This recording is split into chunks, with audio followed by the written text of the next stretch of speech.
It's a church gymnasium slash worship center. It was a previous polish with some weird designs.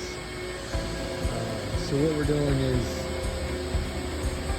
restriping this. This used to be a basketball court as well for the kids, and I guess the lines weren't the wrong place, and they had a bunch of problems with the company trying to redo it and all this type of stuff. So they asked us to help, and you know, I set their expectations because this floor has been dyed, it's been undyed via grinding, dyed again. I don't even know what's going on here, but we're trying to stay within a budget and trying to make this floor look